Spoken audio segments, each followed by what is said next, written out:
Anne Higonet's book, A Museum of One's Own, Private Collecting Public Gift, is about the peculiar breed of the collection museum and its cultivators. Higonet focuses her attention on 6 specific collection museums from Europe and the United States, founded between 1890 and 19. The 6 collection museums Higonet explores in depth are the Wallace Collection, the Musée Condé, the Isabella Stewart Gardner Museum, the Frick Collection, the Huntington Library, Art Collections and Botanical Gardens, and Dumbarton Oaks. The fact that all of the great collection museums were founded in this 50-year period is not a coincidence. American industrialism, the 2 world wars, and the increasing professionalization of museums were all factors influencing the phenomenon of collection museums in the first half of the 19th century. Due to the nature of collection museums, and the very high financial threshold for founding one, the characters in Higonet's story are aristocrats, industrialists, heirs, and socialites. As such, they participated in and were influenced by the political events and discourse of their times. Higonet foregrounds the founders of the museums in her narrative, arguing that the personal creative decisions made in the acquisition and arrangement of private collections are as integral to the collection as the art itself. She carefully attends to the lived experiences of her founders and emphasizes the expression of these experiences in their collection museums. Each collection museum has a story, and each story has a cast. For the Wallace Collection, this is Richard Seymour Conway, 4th Marquess of Hertford, Sir Richard Wallace, and Amelie Wallace.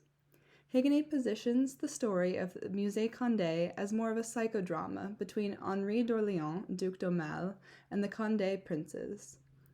Isabella Stewart Gardner attracts and relishes all of the society attention surrounding her museum, but her supporting characters include art historian Bernard Berenson and are similarly influential. The story of the characters behind the Frick collection is remarkably tragic, in spite of Henry Clay Frick's infamy as a cruel industrialist. The main characters in the Huntington Library are Henry Huntington and Arabella Huntington, and Higonet tells the story of their finding love after loss while connecting over art. For Frick and the Huntingtons, there is somewhat of an antagonist in art dealer Joseph Duveen. The people behind the pocketbook of Dumbarton Oaks were Robert and Mildred Bliss, devoted spouses and step-siblings. Because Higonet is attempting to argue similarities across the major collection museums, her chapters are organized thematically rather than chronologically or by collection.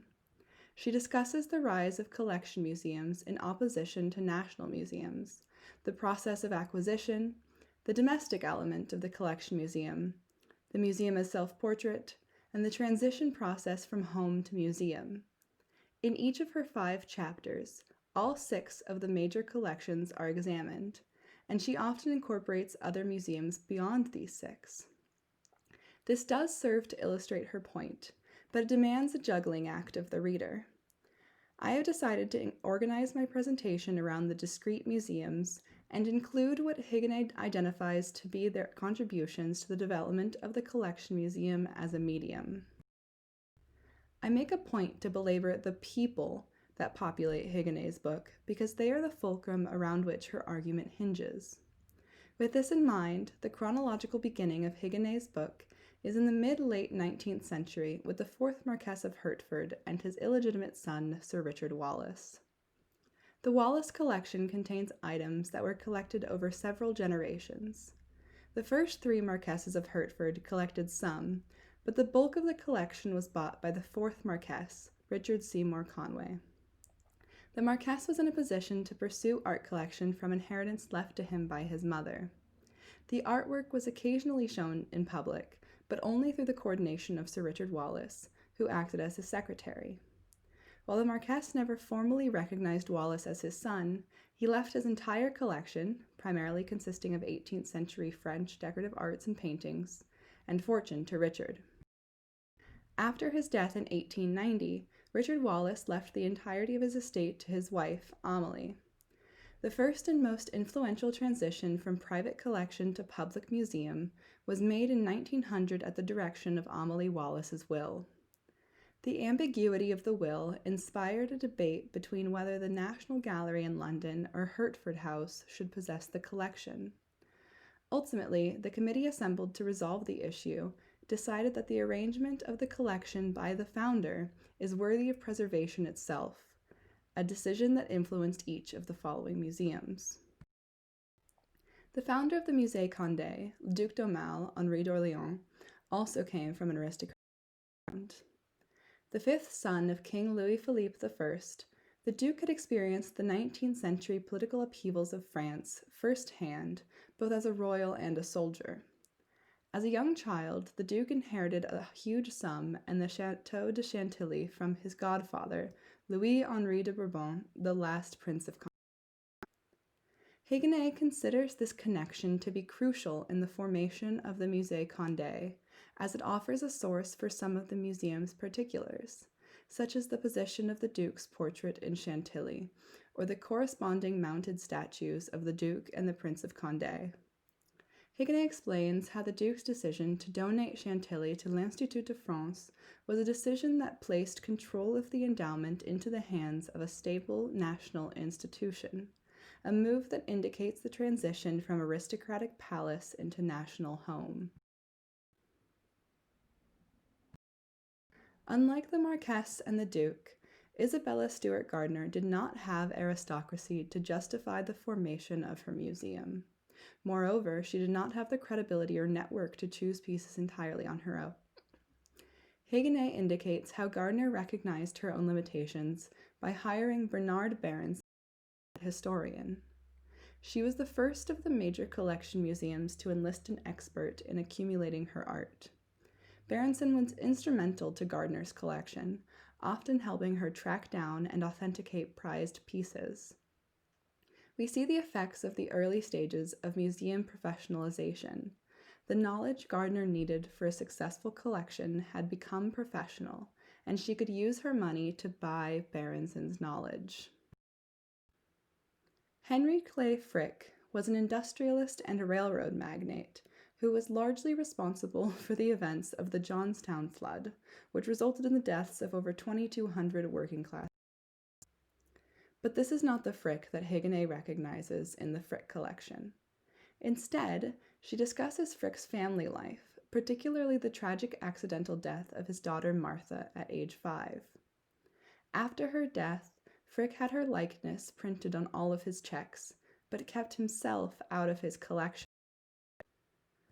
While Héguinet devotes a chapter to the representations of self each founder left in their museum, she argues that Frick used his collection to construct an alternate reality for himself, in which, quote, profits were not gouged from competitors, hired labor did not protest, and daughters did not die, end quote. The old masters in Frick's collection had withstood the test of time and formed around him a coextensive world to be preserved forever. The relationship between Henry and Arabella Huntington took on many forms over the course of their knowing. Arabella's first marriage was to Henry's uncle, railroad industrialist Collis Potter Huntington.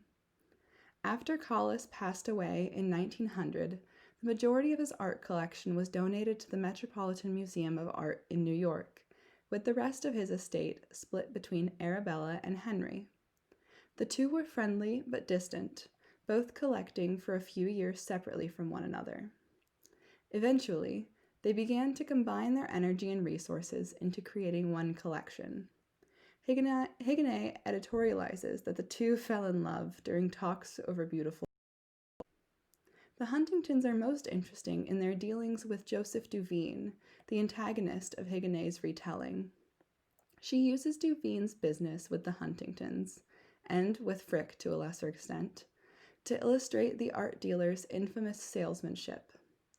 The steep prices at which Duveen sold the Huntingtons their art is reflective not only of the position of art collecting as a status symbol, but also the artistic naivete of the buyer.